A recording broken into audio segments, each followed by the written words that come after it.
Hi, I don't know what I'm doing. I'm here to talk about the books I read in 2021, specifically the 6 worst books that I read in that year. I have 5 of the physical copies. One of them I read as an audiobook from my library. The first book I am going to talk about on my worst of list is Double Trouble by R.J. Blaine. This was a paranormal supernatural romance that I picked up from the library because it looked ridiculous and I thought it'd be terrible, but in like the right kind of way. So it was. It was a lot of fun. It was really silly. It's about a girl who has been in the United States, I guess, justice system for her whole life. And she lives in a magical world where unicorns and angels are commonplace and common knowledge. And during her latest trial for stealing a cupcake, she is assigned to be the caregiver for 2 wily unicorns, and nonsense ensues. I'm sure, as you can imagine, it was really ridiculous. The plot made no sense. It went nowhere. It was goofy, and I don't know how else to describe it except bad.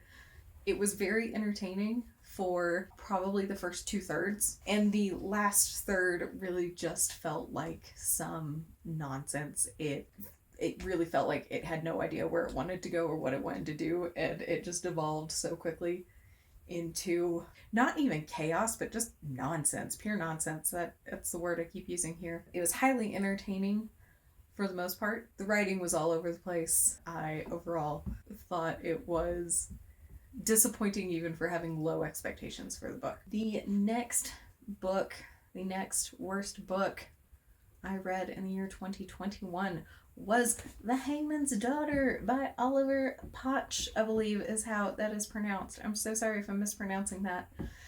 This is historical fiction, despite what the title would lead you to believe. This is not, in fact, about a hangman's daughter. It is, in fact, about the hangman himself and his Sherlock Watson relationship with the man who is romantically interested in his daughter. This was translated from, I believe, German into English, so any criticism I have here could absolutely not hold up for the original work. It was boring. It was just, it was bad. It was bad. I did not enjoy this one. It was very ableist in its portrayal of the villain. The entire characterization of the villain is extremely problematic. You know he's a villain because he has a withered arm, and that's truly how he is. He's characterized throughout most of it as he's a villain, basically just, doing deeply problematic things, but everyone knows that he's up to no good because he has a disability and a disfigurement, and that's clearly an indication of lack of morals. The protagonist, Jakob, is boring and dull. I dislike protagonists that are almost super naturally intelligent to the point that it makes no sense why they draw the conclusions that they do, but they're always right somehow. It's like he's such an asshole, but it's not even just, it's 1659. Of course he's misogynistic. Of course he treats his daughter like shit. Of course he treats his son like, you're going to be my true heir. And of course he doesn't listen to the women around him. As much as I think it wants to excuse a lot of Jakob's behavior around the time period, it doesn't really do a decent job of making that the reason why he's an asshole. He's just kind of an asshole. You could say that the misogyny he exhibits comes from the time period, except it's wildly inconsistent which women he dismisses and which he will treat as actual colleagues. He goes so above and beyond to protect the midwife in town who is being accused of witchcraft, but refuses to accept that his daughter could have a modicum of independence or intellect about her. It's really bad. And as far as the actual writing is concerned, like I said, it's really ableist and only tries to maybe shallowest villain you've ever seen. And by the time it gets to, like, I think around here, it felt like the author realized that we didn't have a true reason why the devil, as he's so lovingly referred to, is a villain. So it just throws in some sexual assaults and other deeply triggering and upsetting things that felt really out of place. Not felt out of place. They had no place. There was no reason. There was no reason for him to, like, do what he did to our titular character, who is nothing. She's such a flimsy character, and it's so upsetting because as the titular character, you would think that she would have a lot more depth to her, but she's only willful when the story requires it and subservient when the story requires it, and doesn't really have a personality outside of, oh, she's Jakob's daughter. Poor Magdalena. Magdalena deserved to be written better than this. But this is the 5th worst book I read this year, and I think that will surprise my poor husband with how I arranged that list.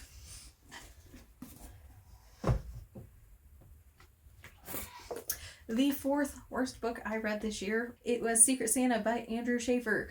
I don't remember a lot from this book. It's an extremely fast read. I read it all in one night. While I don't remember terribly much about this outside of the plot, I do remember that this is one of the few ones on my list that I didn't find to be terribly boring.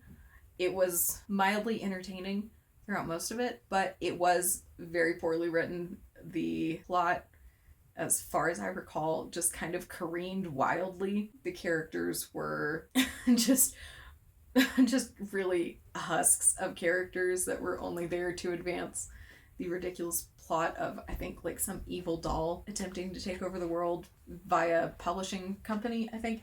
I read this for Goodreads Best of Horror 2020, and it's one of the few that I was really sad that I was like, wow, I spent money on this copy. Much like Double Trouble, I grabbed this because I thought it would at least be entertaining enough to warrant the time and the energy into reading it. And while I think you can make the argument that it was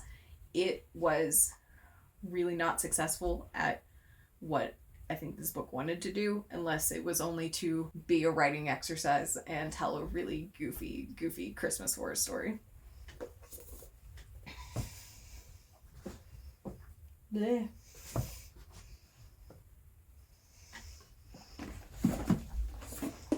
The 3rd worst book that I read this past year was The Maw by Taylor Zajonk. This is like a science fiction action thriller, the way I have referred to this book multiple times to my husband and to anyone who will listen to me gripe about it. It's like Michael Crichton, except bad. This is about a group of people that go spelunking, caving. I think it's caving. They go caving in a previously undiscovered cave in Africa. I don't know if it mentioned the country. In Tanzania.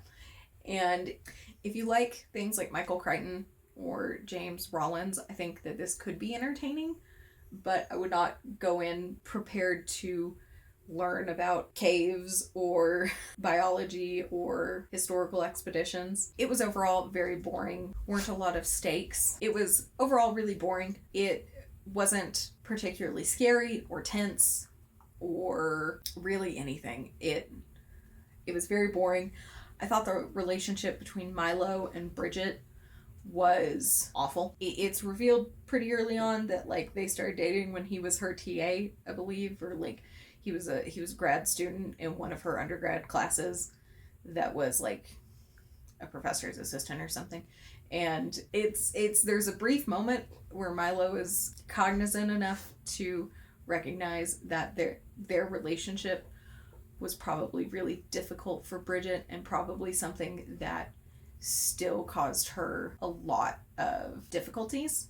And then he almost immediately dismisses it because it's like, oh, woman, hot. It so quickly just devolves back into like, oh no, but what I want Bridget and I want to be romantically involved with her again. I hated the romance between the two of them. I knew as soon as she was introduced, where it was going to go, what was going to happen, and I hated it every step of the way. I thought it was awful. And again, this is one where the female characters are cardboard cutouts.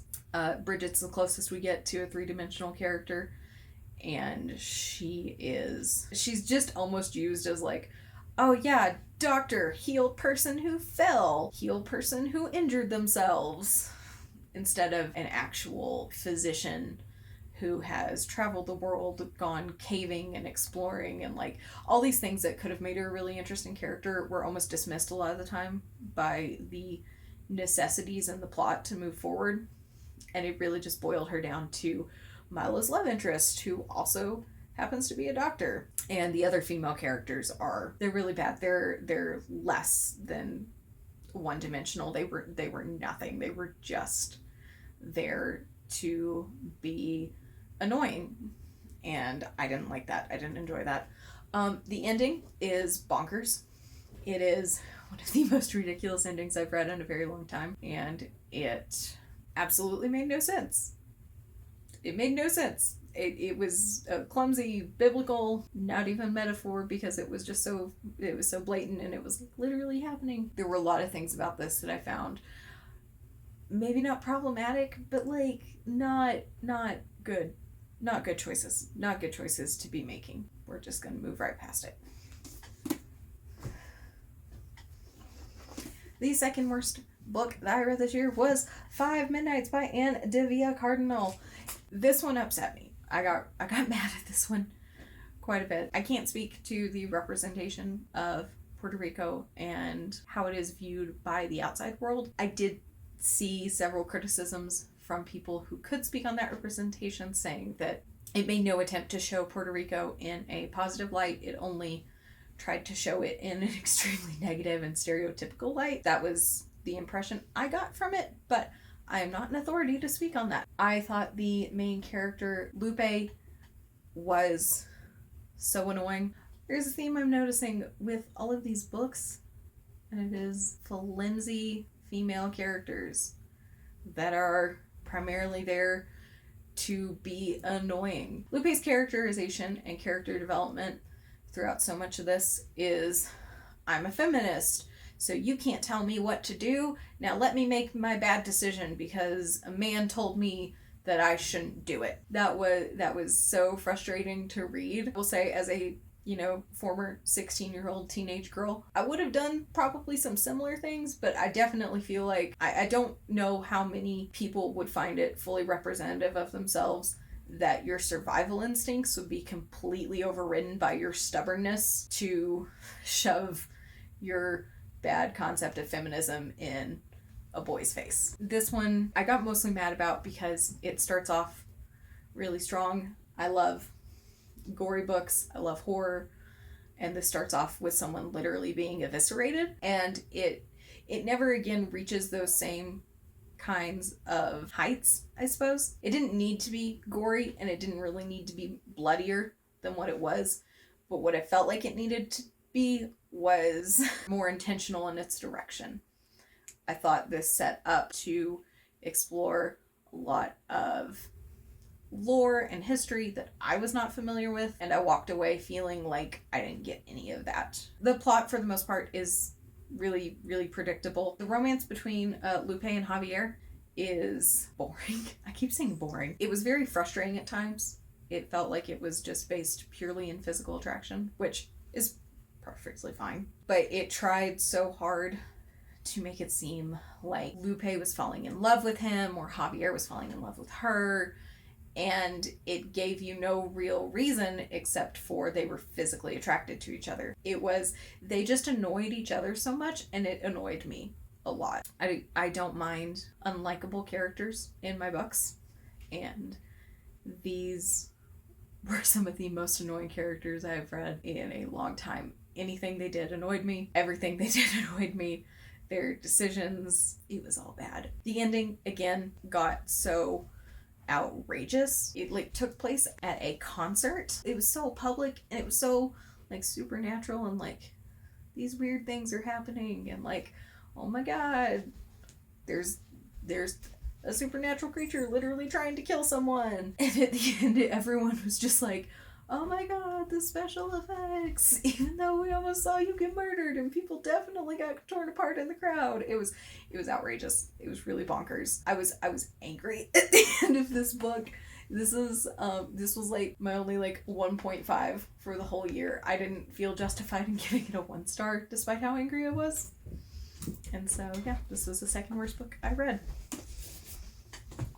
Okay, on to the worst book I read this year. It was Rose Madder by Stephen King. This was infuriating. I was really bad. I got through 78% of this nonsense and then I quit.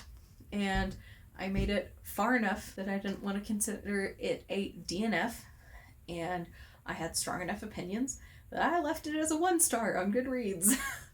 And this was maddening. This was so upsetting. I was angry. I was fucking angry. I don't really know where to start when talking about all the reasons why I hated this. Let's just start. I thought it had a really strong opening. I would definitely suggest, if you're interested in reading this, to look up trigger warnings, and specifically look up trigger warnings for the opening, because it is graphic in nature. It's not something that bothers me or upsets me. I didn't find it exploitative, but I think people absolutely would. If you read the opening of this book and you went, wow, that's fucking bullshit, I'm not finishing this, you have saved yourself almost 500 pages of devolving bullshit. In theme, Rose as a character is extremely flimsy. Everything in her life revolves around men to some capacity. She can't... It's so frustrating because this is a kind of like supernatural thriller about domestic abuse and a person who has suffered from that for a long time and finally gets the courage to leave. And still, the entire narrative is, oh look, this man helped her do this. This man helped her do this. Oh look, she's falling in love with this man and it's the best thing in her life and everything good in her life is from men helping her. There's this entire section of the story that we don't even get of her at the women's shelter with the other women. It just doesn't even talk about the time she spent learning to be more independent, becoming friends with these women, learning about them and what they've gone through and them helping each other. It's like she gets to the new city, she gets pointed in the direction of the women's shelter, and then we just jump to this strange man helped her land this amazing job opportunity, and oh my god, there was also this other man there, and wasn't he so cute, and we're gonna have a little romance. I don't think those things would have been nearly as frustrating had we spent any real time seeing Rose's development from scared, frightened survival instincts. If we got to see the community that she had become a part of help her and strengthen her and give her what she needed to start fresh. We just completely glossed over those extremely important moments in her life that just devolved into, yeah, well, these other women certainly look weird, don't they? But they've all had something bad happen to them. Okay, we're going to talk about the second most frustrating thing about this book, and that is the one POC character being a black woman being the scapegoat for Rose to not do anything too unladylike. Rose is given pass after pass at defending herself or trying to take any real action in her life outside of like trusting strange men for some reason. And the time when Norman comes to confront her in her new life, she's not even there. So our one black character tosses her ex-husband around and then sits on him, calling herself like the N-word to like just piss him off, and calling him, I think, cracker or some shit, and then pees on him because that would piss him off more than anything else she could think of, and she had a full bladder. Why? why. We should also mention that this character is continuously like mentioned as like big and fat and like I think butch at one point. It was offensive. It was offensive. This is our one POC character and she is written so piss fucking poorly.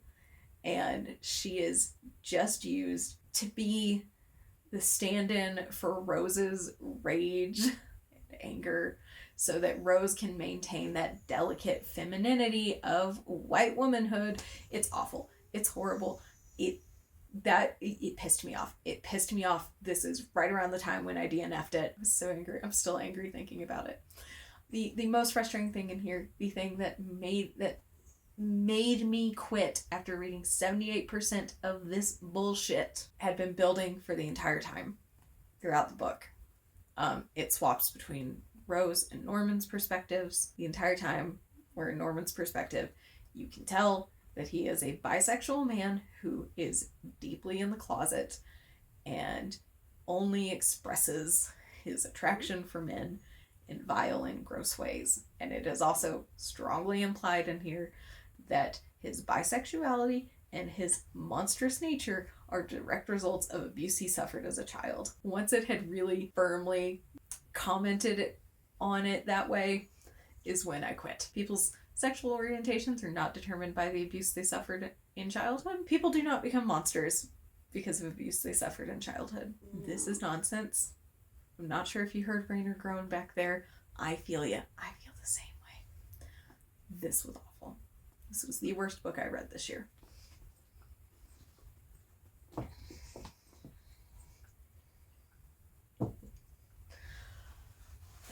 So, that is my worst books that I read in the year 2021. Is the 6 worst books? I'm sorry. Don't watch this.